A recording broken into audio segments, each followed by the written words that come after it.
merits and also virtues and blessings and so on. What is the ignorance?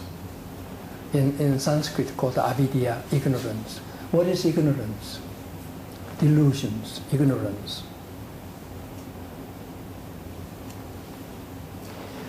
The Buddha said it is like somebody stupid one, deluded one, is confused about the directions, north, south, east and west, confused, and he doesn't know where is the north and where is the south.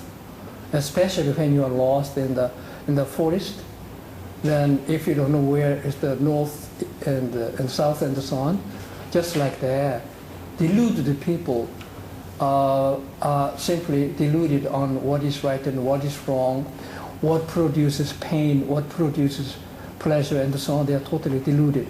And many people do, according to this teaching, they do things which they think it will bring about or produce happiness. They do a lot of things thinking that they will produce happiness. Eventually they produce pain, suffering. So the Buddha said, deluded people are like someone who lost and doesn't know the directions, 4 directions.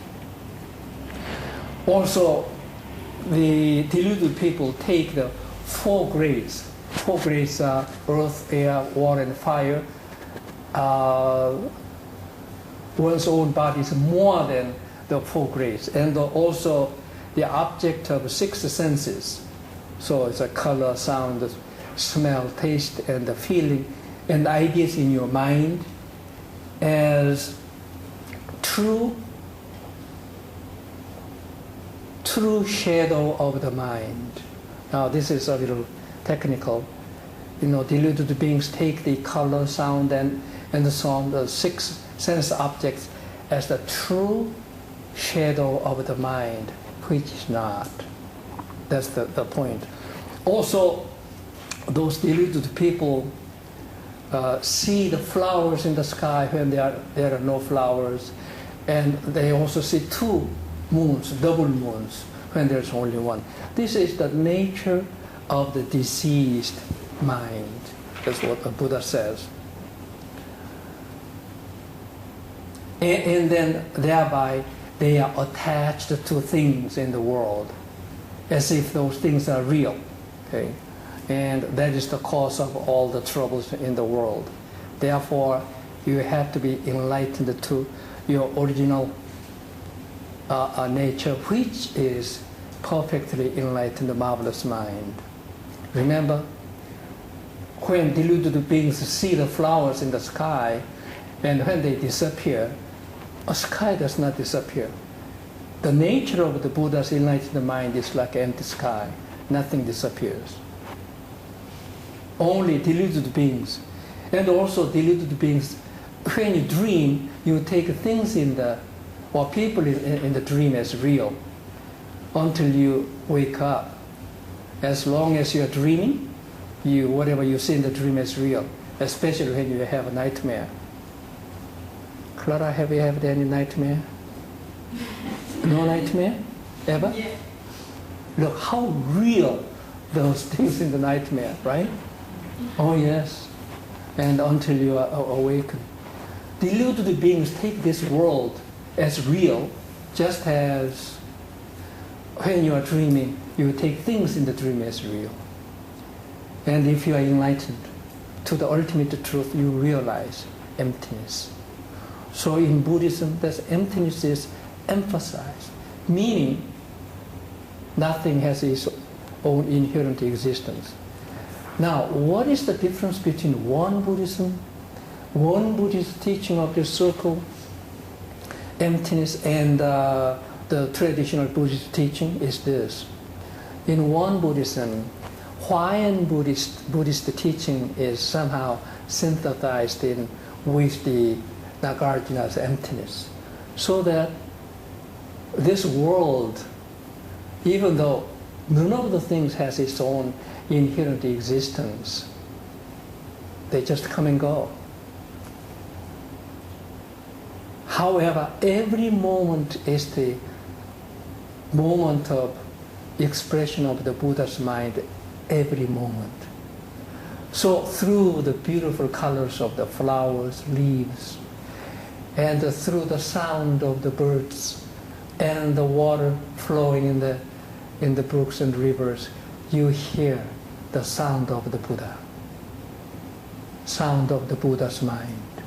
That is the difference between traditional Buddhism and WonBuddhism. So in WonBuddhism, this Hawaiian Buddhist teaching has an important position. In other words, if you are enlightened, this world, on the one hand, none of the things has its own inherent existence. However, if you are enlightened, you see, just as in Hawaiian Buddhism, the whole world is none other than the manifestation of the Mahavairochana Buddha, the great Sun Buddha. And that is the consummate level of enlightenment. Thereby, you see this whole world as nothing but the Buddhas. But remember, on the one hand, nothing has its own inherent existence. Everything is moving, changing. But through the changes, you see the Buddha shows his own essence through the whole world. And if you have this one gap motion, perfectly enlightened, marvelous mind, you will experience it. You change this hopeless world to a marvelous paradise. That it all depends on your mind. If you are enlightened to your original nature, you attain perfectly enlightened, marvelous mind, which is one gap motion. Okay. So in WonBuddhism, we just read the section 3. What page is that? Section 3.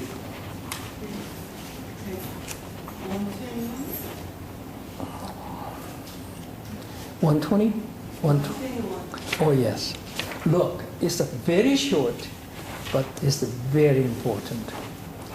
How do we practice Ironsang? Remember, this Ironsang is the symbol of the Buddha's mind transmitted from the Buddha through Mahakasyapananda, through and then 28th patriarch Bodhidharma, and then Huiko, Shengchan, Taoishan, Hongren, and Huineng, 6th patriarch. And after him, too many Buddhist patriarchs. There's a mind which we cannot see, but if you are enlightened, if you attain the one gap motion, you know what this circle refers to. Not this shape. Remember last time I was talking about circle with a circumference is not the real circle. And in the scripture we also saw the circle, Ironsang, is like a finger pointing at the moon. Don't mistake the finger for the moon. Through that Ironsang, you are supposed to be enlightened to one gap motion, perfectly enlightened, marvelous mind. So, how should we practice? One is to establish the model of practice by having faith in the truth of Ironsang. Because to the unenlightened, if I say, hey, this is like a finger, you don't see anything else if you are not enlightened. This is difficult part in WonBuddhism, but that's the way it is. When there's a moon, and if there's a cloud, you know, on the lunar calendar, 15th of every month, there's a full moon, right? But if there's a cloud, even if I say, using my finger, look at the moon, you don't see it because of the clouds, right? Only when the clouds is gone, then you can see the moon. So then what should we do when I am not enlightened? I don't see the true circle, I'm the evil one.